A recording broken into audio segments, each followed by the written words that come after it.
Welcome back to my channel. Today I thought I'd do a priority reading list for 2019. I don't like to play my reading too much, but there are a few books that I do hope to get to in 2019. These are a few books that came out last year that I really should have got to already, and a few that have been sitting on my shelf for a while. Not just physical books, but there are some ebooks there as well that I really need to get to. And I'm going to start off with The Parrot by Filippo, Bolaño, and this is translated from the Italian by Howard Curtis.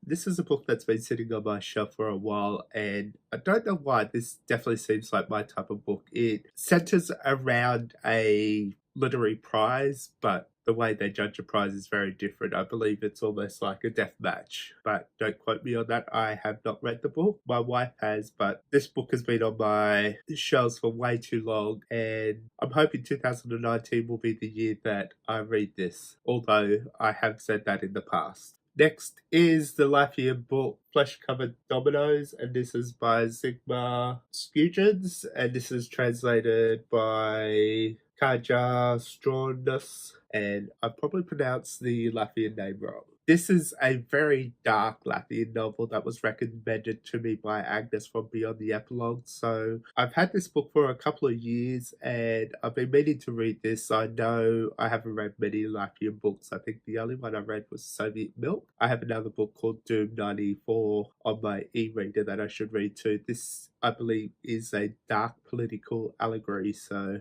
I'm keen to check out what Latvian literature is like, and I'm assuming it's going to be dark as hell. Vernon Subutex Volume 2, and this is by Virginie, and she is a French author. This is set in the punk rock scene. I read Volume 1 last year, and Volume 2 came out the middle of last year, so I wanted to continue the trilogy before Volume 3 comes out later this year. The Book of Disquiet, this is the complete edition from Serpent's Tail, and this is by Fernando Pessoa, and this is translated by Margaret Costa, and this is a Puerto Rican classic that has been much debate for many years. I believe he wrote them all on napkins and put them all into a chest of drawers, and they were pulled out and translated. So there's been a lot of debate on how this book should be ordered, and there's a few different versions of this. I believe she translated this book about 10 years ago, but they found more napkins of Book of Disquiet, so they've compiled a new translation of this book, and this is why this is called the complete edition, and there's probably going to be more editions of this because everyone debates on how this should be ordered and how this should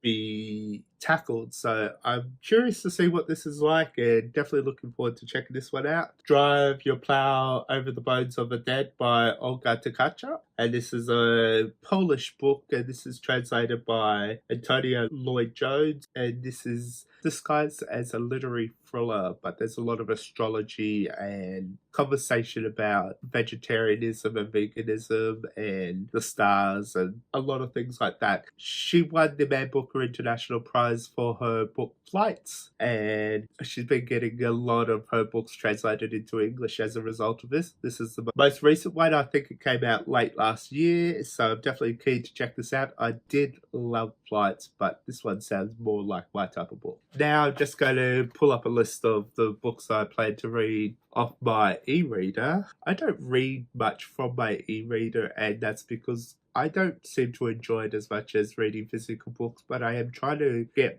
more into the habit of it because they're more accessible, they're cheaper, and I have a few on my e-reader that I want to read. Plus I want to do more with NetGalley to be able to read more translations that are coming out before they are released, so I can review them for the Translator Lit site. The first book on my e-reader that I definitely want to tackle is 2666 by Roberto Velario, and this is translated by Natasha Wimmer. And the reason why I want to tackle this one is because this is his most seminal piece. This is about 1100 pages, and this is the one that I feel like I should tackle. I have a few Bolaño books I do want to read, but I want to get to this one because this is the one that was published posthumously, and this is the one that seems to be talked about the most, so I want to be able to cross that off my list. Next I want to read Hopscotch by Julio Cortazar, and this is translated by Gregory Rahassar, and this is a Latin American classic that I keep hearing a lot about, and it's one that I feel like I need to read to cross off as an essential book for South American literature. So this is one I'm definitely planning to tackle probably in the next few months.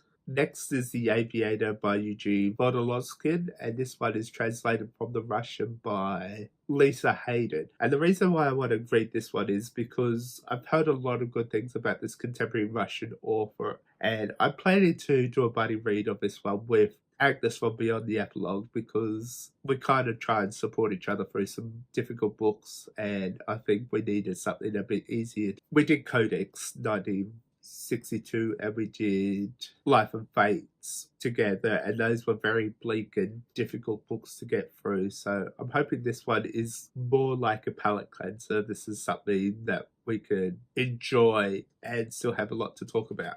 Next I want to read Tea Singer by Dag Solstad, and this is one of the books that I've had on my wishlist for ages, and I recently got an ebook of this a few months ago, so it's one I've been meaning to get to. This is translated from the Norwegian, I believe, by Tina Newley, and this is a surreal type existential novel about a librarian, I believe. So I'm really keen to look at this dark comic book, and I think this will be one that definitely is right up my alley. And finally, a Argentinian classic, and that is People in the Room by Nora Lane, and this is translated by Charlotte White, and this one I believe came out early last year, and it's the first time this Argentinian classic has been translated into English. And the reason why I had this on my priority list is because I love Argentinian literature, and I love what the women in Argentina are doing with the writing. So I wanted to check out a classic Argentinian woman, see if there's any influences from her writing